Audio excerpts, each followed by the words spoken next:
Chapter 3 Field Hospital. Jack and Annie walked with the soldiers into the camp.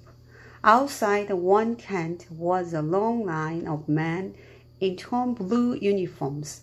They looked tired and hurt. Many were bloody and barely able to stand. Women wearing dark dresses were giving out food and water to the men in line. "Where are we?" asked Annie. "I'll find out," said Jack. He pulled out their book and found a picture of the campsite. He read, "During the Civil War, field hospitals were set up quickly near battlefields to treat wounded soldiers. Soldiers stayed in the field hospitals for a short time before going back to fight, or moving to a large hospital, or being sent home. This field hospital in Virginia took care of over 400 patients." "That's a lot," said Annie. "It sure is," said Jack. He pulled out his notebook and wrote, "Field hospital set up near battlefield." Jack read aloud again from the book.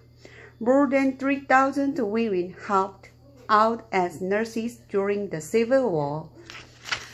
Nursing was a new job for women in America. Before the war, only men had been nurses."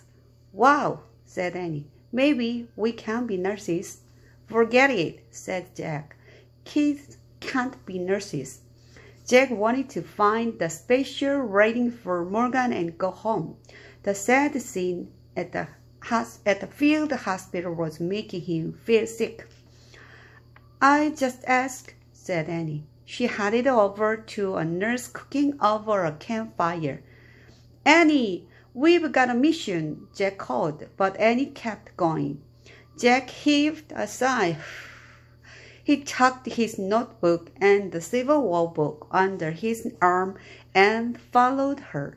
Waves of heat rose from a small cooking fire. The young nurse was heating a pot of coffee. Fires buzzed everywhere. "Hello," said Annie. The nurse barely smiled at them. Her face was red and beaded with sweat. Her eyes looked terribly tired. "Where are you from?" she asked. "Frog Creek," said Annie.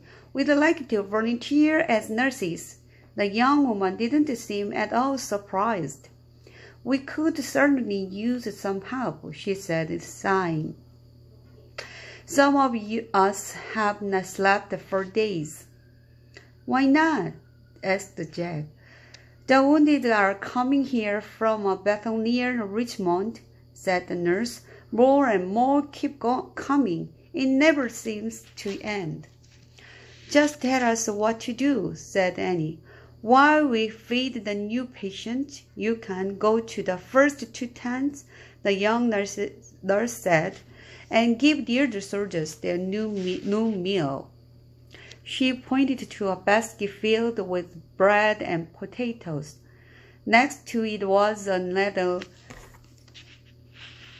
and a bucket filled with water. "Anything else?" Annie asked. "Just try to give them comfort," the nurse said. "How do we do that?" said Annie. "I don't have time to show you," the nurse said, "but here's a list of things that can help." She pulled a piece of paper from her apron pocket and handed it to Annie. Annie read the list to Jack. "Be cheerful. Lessen sorrow and give hope. Be brave.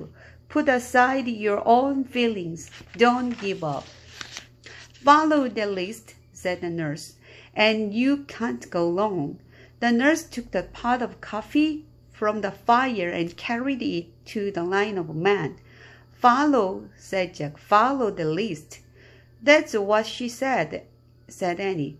Jack took the list from her. Don't you get it?" he said. This is it. We found it. The special writing for Morgan's library. Something to follow." Yes, said Annie. Jack put the paper into his knapsack. It was handed right to us, he said, smiling. We can go home now. Oh, no, not now, said Annie. We have to help as nurses first. But Annie, said Jack. She picked up the food basket, then she started toward the row of white tents. Wait, we are supposed to leave, Jack said weakly. Our mission is over. The truth was that he didn't want help. He didn't want to be around wounded and suffering soldiers. It was too sad. Bring the water bucket and the ladle. Annie shouted. Then she disappeared inside the first tent. Jack groaned. He knew he couldn't change her mind. He pulled out the list and read the first line. Be cheerful. Oh, brother, he said. Jack put the list back into his knapsack. He picked up the heavy bucket, hurrying clumsily after Annie. He tried to smile.